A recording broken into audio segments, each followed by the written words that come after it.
Hello guys, hopefully you can hear me well. So, a bit windy today, a little bit rainy as well. Hopefully it rains a little bit more. Today we're going to talk about Gore-tex, my experiences with Gore-tex, obviously the material. But we're going to talk a little bit about how to reproof your jacket as well, so you can get more out of like the kit you're buying. Because let's be honest, when we spend money on products like Gore-tex, in most cases it's going to be a couple of £100, especially depending on the brand we go with. So today I've got the Montane Phase Nano, one of my favorite Gore-tex jackets. The Gore-tex material of this is a Gore-tex Active. Now, I don't know if you know this, with the Gore-tex brand, it's not like what it used to be, where it was just sort of one material across the board and that was it.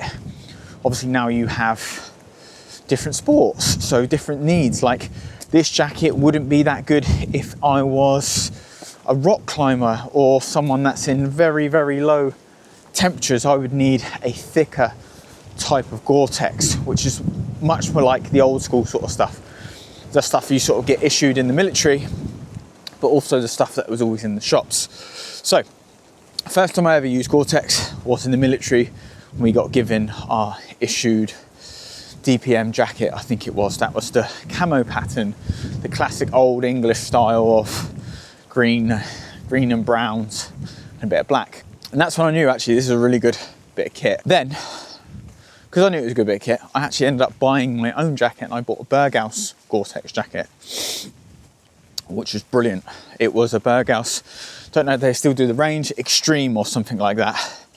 Got it in Cotswolds. It was like a £450 jacket and I got it for like 180 because the new one was coming out. And this was back in the day, like, oh my God, 2011. And I picked up this jacket and I was like, oh my God, this is a serious bit of kit. Much more durable, say, than something like this, because obviously it was for a different sport. The Gore-tex Active wasn't around then. And yeah, I've always loved the brand. I've cheated on it a few times. I've tried brands' own sort of materials. I've tried Pertex, really didn't get on with that. That was the Salomon Bonatti jacket. Really nice and light and thin from a weight perspective, but doesn't breathe that well and actually wets out really easily. And for me with Gore-tex, it's a tried and tested product across the board.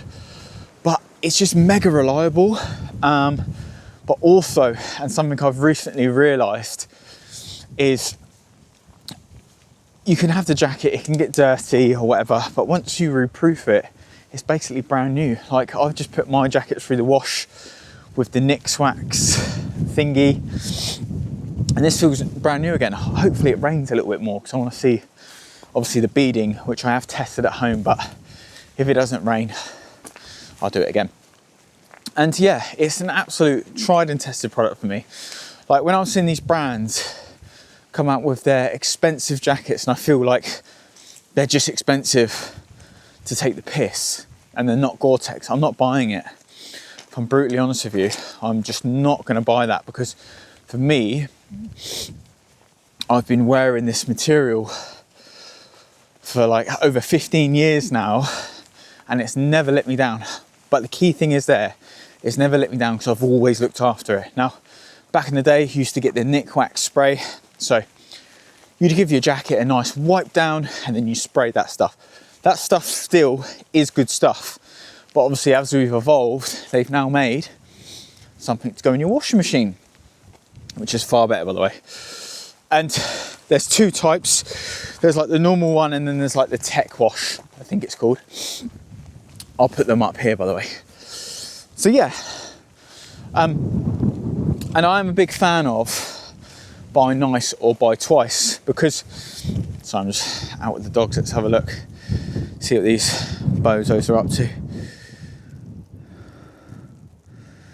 There you go, yeah.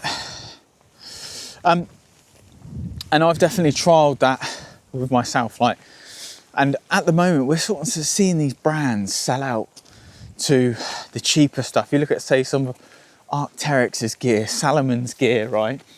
just becoming less durable, and that's not good, is it? Because people are preaching sort of green and stuff like that and making their stuff last better. Then actually we need to use better products so that the person who buys it has the option to look after it and make it last longer. So yeah, that's where this video is going to go. Obviously Gore-tex, the why, and why I think it's a great product, but obviously reproofing it. Annoyingly, it hasn't rained, so that's scuppered the video a little bit, but I will do some stuff at home. Now I'm really happy actually, because it's just started raining and I wanted to see if we could sort of get the beading effect, because I know that's what people like to look at when it comes to a jacket. They think, oh, if it's wetting out, that means the jacket's rendered useless, but it's not actually. And sometimes even if it's wetting out, i.e. it's not beading, it looks like it's soaking into a jacket, if you're to check underneath the jacket, you're still dry, which is a good thing.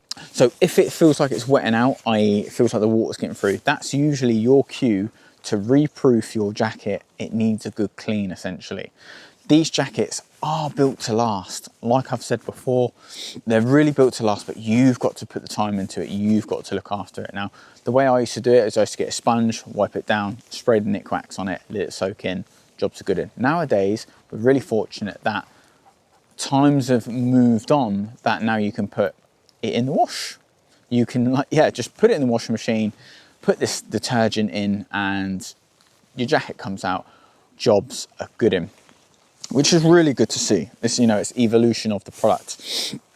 So yeah, so for me, when it comes to this sort of product, and I've tried Gore-tex, I've tried brands' own sort of waterproofs, and for me, Gore-tex is like the top tier standard, and that's like come from someone who's actually tried and tested Gore-tex in poor weather. So yeah, also this sort of newer stuff sort of acts as a bit of a wind stopper as well. Like, so if it's not raining but you are quite cold and you're say on the tops of mountains, etc., putting this jacket on is still quite nice. It acts as like a bit of a windbreaker. A thing I also think as well, especially if you're into the running or ultra running scene, a good waterproof jacket is actually one of the most important bits of kit you can have in your pack, because if you take a fall or whatever, putting a good jacket on is critical. But also if you're getting cold on the tops, morale's a little bit low, putting on a good waterproof jacket, that's just going to make that running experience like far more enjoyable. So whenever there is usually bad weather, how you respond to those situations really do matter, because you can be having an awful time in bad weather. You sort yourself out, you put your waterproof trousers on, your jacket on, you eat some food, hood up, and actually that time can become just a little bit more enjoyable because you're actually wearing the right kit, which obviously really matters. Hopefully we can sort of see the jacket here like so. So you can see, right, we've got the nice beading. So now I know that this jacket has been cleaned properly. So it's just always a good sign when you're getting that.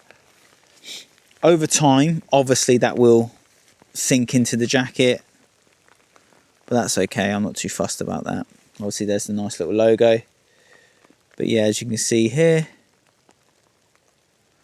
it's just sinking in like so. Yeah, and there's obviously the beading we're looking for. Right guys, so we just got back home and I just thought I'd show you the two products and then talk through how to use them. So this is obviously sort of the main one, the Tech Wash.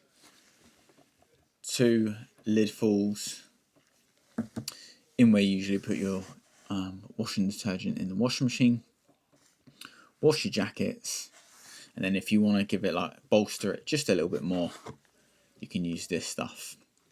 I personally think this stuff is good enough, but sometimes, and in most cases, these two things come together as like a little bundle, so you may as well get this one as well.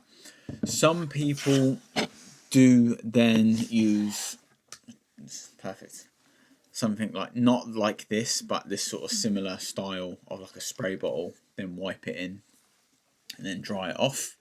But for me, I personally think these two are just enough. So yeah, hopefully that video has been helpful. Something as well is this stuff works on all waterproof jackets. It doesn't have to be Gore-tex. I know that's obviously my preference when it comes to a jacket, but this stuff works on all waterproof stuff. So if you have a jacket and it's wetted out, it needs a clean, obviously you can use this stuff on that. It's not just for Gore-tex. So yeah, hopefully that video has been a little bit helpful. The reasons on why I use Gore-tex, but also how to reproof your jacket. Let me know if you found that helpful. Thank you.